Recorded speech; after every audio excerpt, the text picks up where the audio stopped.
Vote আসে, vote চলেও যায়, প্রতিশ্রুতি পূরণ হয় না। রায়গঞ্জ ব্লকের ৫ নম্বর শেরপুর অঞ্চলের পাশেই রয়েছে কুলিক নদীর খলসি ঘাট। বহু মানুষের যাতায়াত ওই ঘাট দিয়েই। গ্রামবাসীদের দীর্ঘদিনের দাবি বাঁশের সাঁকোর পরিবর্তে পাকা সেতু। সেই ফসলে আমরা আজকে গড়ে বুক করে যাচ্ছে। তো আপাতত আমাদের তো ভালো লাগছে, বীজটা যদি হয় আমরা অনেকে উপকার হবে। আমরা চাইছি বীজটা হোক, চেনও হয়তো আমাদের সাথে আছে।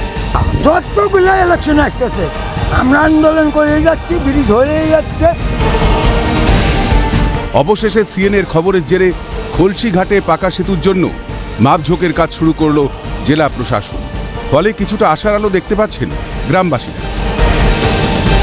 যে আমরা যে আন্দোলন করেছি সেই আন্দোলনের সম্প্রচার সিএন করেছে বলে, টনক নড়েছে বলে আজকে আমরা ব্রিজ পাচ্ছি। এখন দেখছি বোর্ড লাগানো হয়েছে, বোর্ড লাগানোর পর থেকে মাপামাপি এও আসতেছে।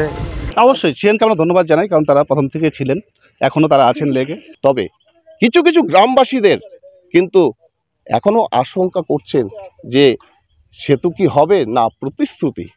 কারণ সামনে ভোট, সেই ভোটে আবার কি সেই প্রতিশ্রুতি না পাকা সেতু পাওয়ার।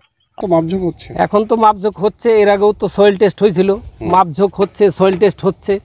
এখন বাস্তবে যতক্ষণ না হচ্ছে ততক্ষণ তো আমাদের বিশ্বাস নাই। কত মাটি পরীক্ষা, কত কিছু আজ পর্যন্ত হয়েই যাচ্ছে, আজও কিচ্ছু হচ্ছে না। তবে কতদিনে গ্রামবাসীরা পাকা সেতু দিয়ে চলাচল করবে তারই দিন গুনছেন তারা। এখন দেখার সেই প্রতিশ্রুতি না পাকা সেতু। রায়গঞ্জ থেকে ক্যামেরায় অভিষেকের সঙ্গে নন্দদুলাল সরকার, ক্যালকাটা।